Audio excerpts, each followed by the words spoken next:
Hello everyone, my name is Prowler Caboose, and I'd like to welcome you first in a small series I'm going to do, talking about the full E3 experience for the year of 2017. Now I know I'm behind for where most people would be, but I wanted to wait. I wanted to give it about 2 weeks, figure out, how do I really feel about everything they showed at E3? How do I feel about the conferences, the games shown, everything they showed, so I can really get a better feeling and understanding out there of how it actually feels now that we know what games are coming, we know what announcements there were, we've seen the games, we've seen the trailers.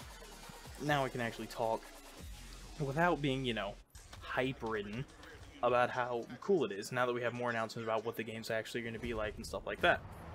I'd like to start out with what was the first, the EA Play Conference.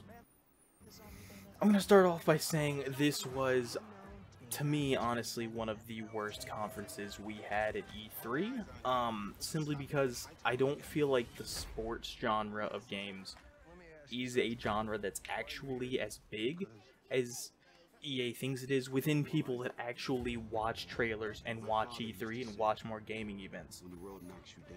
Working at GameStop, you'll see a lot of people come in and they'll ask for like, oh, I want this sports game, I want this sports game, but all they'll play is sports games. Occasionally you have people who will actually branch out to other games, but honestly, generally, if people play a sports game, they play in that genre, so you'll have people that play FIFA but not Madden, or people that play NBA and just NBA. We literally have multiple people who only buy NBA every single year.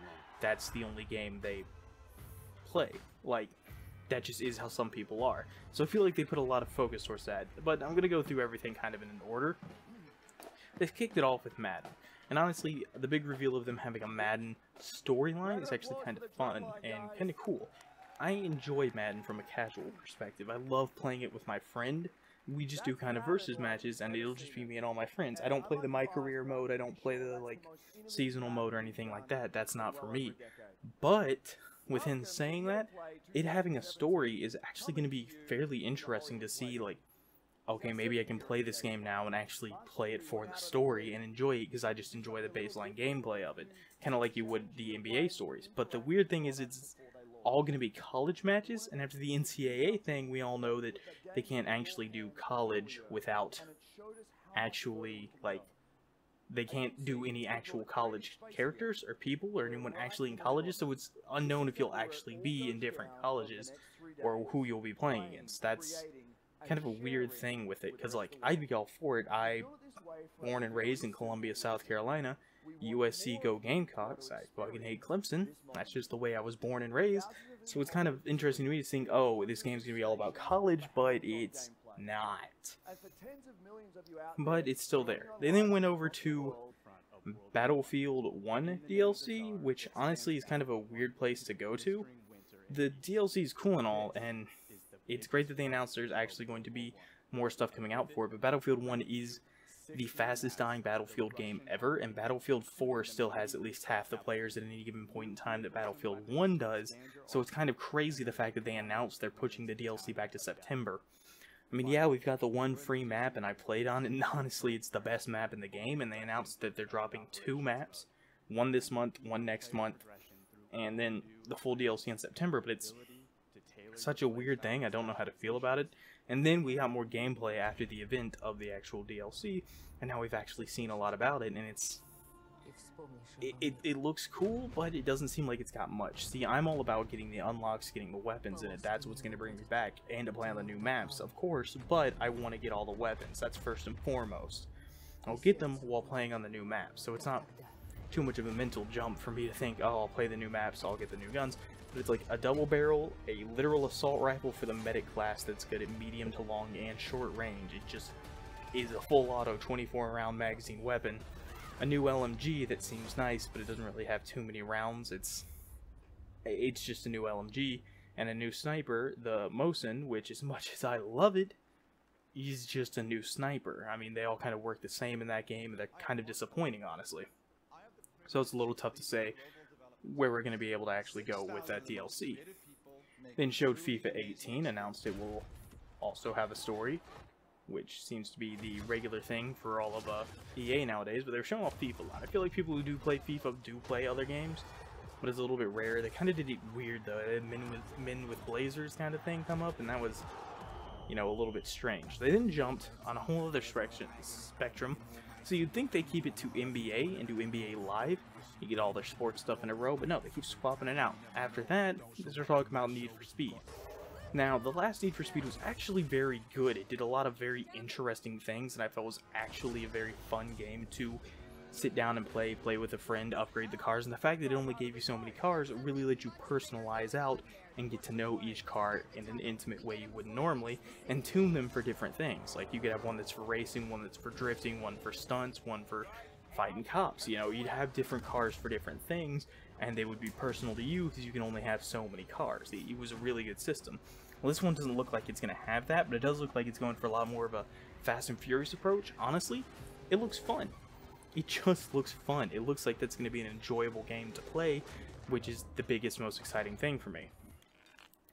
They then went on to announce A Way Out, which is very interesting. It's a co-op only, it'll either be split screen or online, co-op only jailbreak game, which honestly sounds fantastic. It sounds like a big step forward. It's by the people that made Brothers: A Tale of Two Sons, and that game was fantastic. Really, it just seems like EA is kind of stepping up their game with doing like extra weird stuff that's out there, but that's kind of all we have for that. There was also then a little thing, a little show off of Anthem, the new game by BioWare. BioWare had been working on a new IP for a while now. The Dragon Age team, once they finished Inquisition, worked on a new IP, while the other team was working on Andromeda. Andromeda turned out not great.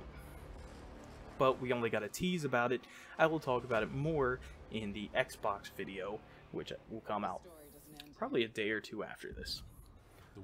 Then they moved on to NBA Live, which is kind of a sad point because NBA Live is vastly overshadowed by 2K.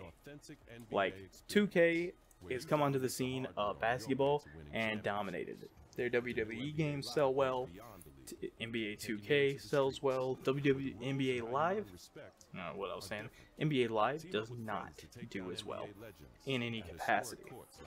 So it's kind of a moot point to even show it off, but oh well. I wish they'd fight more for NCAA rights again. And I mean, I know the whole lawsuit thing. I just want to play college football again. They then left off with Battlefront 2 and even a large gameplay thing like they did last year, where they let people actually play Battlefront 2 for a while and talk about it and record it and stuff like that to show off on YouTube channels and stuff like that. And honestly, it was great. Like, it looks like they're taking all the problems that there were with Battlefront 1 and just upgrading them. There's going to be a full campaign. It's going back to class-based multiplayer. It's going to have different game modes based around that. There's unlocking of tanks, unlocking of this. It's done in a way that's more organic than just picking up the items.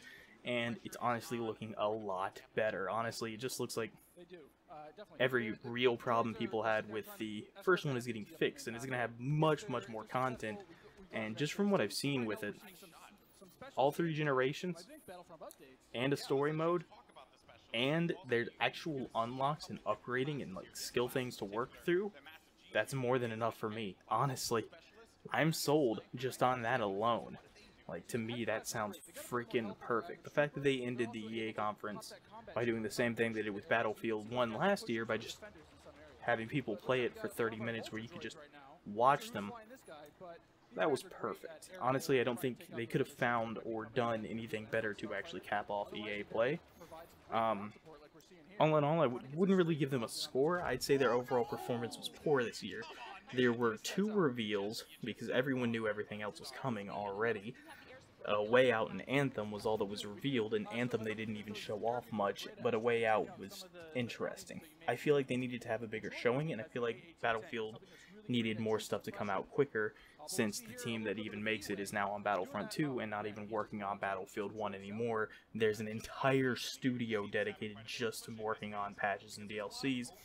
It's ridiculous there wasn't more for it. And they spent, again, too much time on the sports games, and honestly, they were lacking. They weren't lacking as bad as some groups, I'll give them that. The Bethesda conference was a much worse step, but EA was probably about the second worst this year, honestly. That's pretty much it for EA, guys. Hope you join me for Microsoft.